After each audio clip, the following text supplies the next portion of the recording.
नमस्ते। आज के इस विशेष विश्लेषण में हम सीधे उस गंभीर मुद्दे पर आते हैं जिसने हाल ही में पूरी दुनिया का ध्यान अपनी ओर खींचा है। हम बात कर रहे हैं यूक्रेन की राजधानी कीव पर हुए उस अभूतपूर्व हवाई हमले की, जिसने रातों रात कूटनीति और सैन्य रणनीतियों के समीकरण बदल दिए हैं।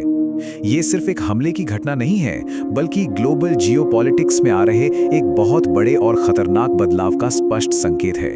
तो चलिए इस पूरी स्थिति को बारीकी से डिकोड करते हैं। आज हम जिन मुख्य बिंदुओं पर चर्चा करेंगे वे हैं कीव पर हुआ अभूतपूर्व हवाई हमला, लुहांस्क हमले से जुड़े अलग अलग दावे, यूरोप को दिए जा रहे परमाणु संकेत, रूस के आगामी ग्रीष्मकालीन लक्ष्य और आखिर में दुनिया भर की बदलती हुई प्रतिक्रिया। पहला हिस्सा, वो अभूतपूर्व हवाई हमला। खैर, शुरुआत करते हैं उस रात से जब कीव का आसमान पूरी तरह से भर गया था। एक ही समय में 600 से अधिक ड्रोन्स। जरा सोचिए, 2022 के बाद से हमले का ऐसा पैमाना कभी नहीं देखा गया। यह केवल नुकसान पहुंचाने के लिए नहीं था, बल्कि एयर डिफेंस सिस्टम्स को पूरी तरह से थका देने और रेडार्स को भ्रमित करने की एक बहुत ही सोची समझी रणनीति थी। और कहानी यहां खत्म नहीं हुई। उन 60 ड्रोन्स की पहली लहर के ठीक बाद 100 से ज्यादा मिसाइलों का एक भयानक दूसरा राउंड आया। जब तक डिफेंस सिस्टम्स ड्रोन से निपटने की कोशिश कर ही रहे थे, इन मिसाइलों ने अपना काम शुरू कर दिया। ये सीधे तौर पर शक्ति का एक बहुत ही विनाशकारी प्रदर्शन था। अब इस डेटा पर जरा गौर करते हैं। जो 111 पुष्ट मिसाइलें दागी गईं, उनका कॉम्बिनेशन सच में हैरान करने वाला है। इसमें इस्कंदर और कैलिबर जैसी क्रूज मिसाइलें शामिल थीं, साथ ही जिरकोन और किंजल जैसी हाइपरसोनिक मिसाइलें भी। लेकिन यहाँ सबसे बड़ा गेम चेंजर क्या है? वो हैं ये 2 ओरेस्टिक मिसाइलें। ये मिसाइलें परमाणु हथियार ले जाने में सक्षम हैं। एक पारंपरिक हमले के बीच इस विशिष्ट मिसाइल का इस्तेमाल करना, ये स्पष्ट रूप से एक बहुत बड़ा कूटनीतिक संदेश था। दूसरा बिंदु, लुहांस्क हमले के दावे। आखिर इस भयानक प्रतिशोध का कारण क्या बताया गया? इस पूरे एस्केलेशन को समझने के लिए हमें थोड़ा पीछे जाना होगा। मई के अंत के सिर्फ 5 दिनों की इस टाइमलाइन को देखिए। तनाव किस कदर तेजी से बढ़ा है। पहले बेलारूस में सैन्य अभ्यास होता है, फिर लुहांस्क में एक विवादित हमला होता है और उसके तुरंत बाद 24 मई को यह व्यापक हवाई प्रतिशोध एकदम एक चेन रिएक्शन की तरह काम कर रहा था। अब यहाँ सबसे बड़ी पेचीदगी आती है 22 मई के स्ट्राइक को लेकर बिल्कुल विरोधाभासी दावे।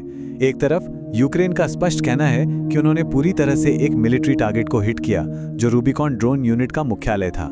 वहीं दूसरी तरफ रूस का दावा है कि वो एक नागरिक छात्रावास था, जहां 18 युवा महिलाओं की दुखद मौत हुई। देखिए, हम यहाँ किसी एक दावे को सच या झूठ नहीं बता रहे हैं, लेकिन समझने वाली बात यह है कि इसी कथित नागरिक हताहत वाले दावे को अगले दिन के इस विशाल प्रतिशोध का आधार बताया गया। तीसरा हिस्सा, यूरोप के लिए स्पष्ट परमाणु संकेत। अगर हम तस्वीर को थोड़ा और बड़ा करें तो पाएंगे कि बात सिर्फ यूक्रेन तक सीमित नहीं है। कीव हमले से ठीक पहले नाटो सीमाओं के बिल्कुल करीब बेलारूस में 64,000 जवानों ने टैक्टिकल न्यूक्लियर एक्सरसाइज में हिस्सा लिया था। 64,000 जवान।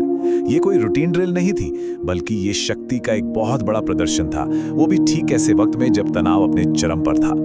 और यही वो कारण है जिसकी वजह से कीव पर हमले में ओरेशनिक मिसाइलों का इस्तेमाल इतना महत्वपूर्ण हो जाता है। ओरेशनिक एक इंटरमीडिएट रेंज बैलिस्टिक मिसाइल है। आसान शब्दों में कहें तो यह मिसाइल मिनटों के भीतर यूरोप की प्रमुख राजधानियों तक पहुंचने की क्षमता रखती है। यह सीधे तौर पर उन सभी यूरोपीय देशों के लिए एक सख्त चेतावनी थी जो इस संघर्ष में यूक्रेन का समर्थन कर रहे हैं। बेलारूस में हुए उस अभ्यास के स्तर को देखिए। वहां सिर्फ 1 या 2 हथियारों का टेस्ट नहीं हुआ। यार्स आईसीबीएम से लेकर हाइपरसोनिक और पनडुब्बी से लॉन्च होने वाली सिनेवा मिसाइलों तक जमीन, हवा और पानी तीनों जगह से परमाणु डिलीवरी सिस्टम का पूरा टेस्ट किया गया। मतलब ये एक सीधा संदेश था कि उनका शस्त्रागार पूरी तरह से तैयार है।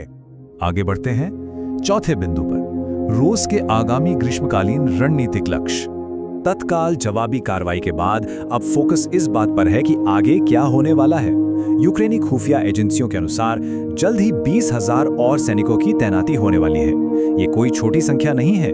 ये सैनिक विशेष रूप से दक्षिण पूर्वी मोर्चे के लिए एक रिजर्व फोर्स की तरह इकट्ठा किए जा रहे हैं। इसका सीधा सा मतलब है कि इन गर्मियों में जमीनी लड़ाई में एक बहुत बड़ा उछाल आने वाला है। लेकिन इन सबका अल्टीमेट गोल क्या है? यहाँ 3 स्पष्ट दीर्घकालिक उद्देश्य दिखाई दे रहे हैं। पहला, डॉनबास क्षेत्र पर अपना पूरा कब्जा जमाना। दूसरा, उत्तर की तरफ खार्किव और सुमी के पास एक बफर जोन बनाना, और तीसरा दक्षिण में काला सागर तक यूक्रेन की पहुंच को पूरी तरह से काट देना। ये रणनीति पूरे नक्शे पर एक साथ कई दबाव बिंदु बना रही है, जो युद्ध के मैदान को पूरी तरह से बदल सकती है। और अंत में पांचवा हिस्सा, कूटनीतिक मोर्चे पर दुनिया का बदलता हुआ रुख। इन सभी सैन्य रणनीतियों का असर वैश्विक मंच पर बिल्कुल साफ दिख रहा है, और यहाँ एक बहुत बड़ा बदलाव आया है। एक तरफ अमेरिका है, जहां विदेश मंत्री मार्को रूबियो ने स्पष्ट रूप से कह दिया है कि अमेरिका अब मध्यस्थता नहीं करेगा और दूसरों को आगे आना चाहिए।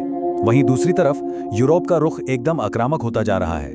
बाल्टिक देश सीधे तौर पर चुनौती दे रहे हैं और यूरोप सक्रिय रूप से अपना स्वतंत्र रक्षा उत्पादन बढ़ा रहा है। वे स्पष्ट कर रहे हैं कि अब वे पूरी तरह से अमेरिका पर निर्भर नहीं रहना चाहते।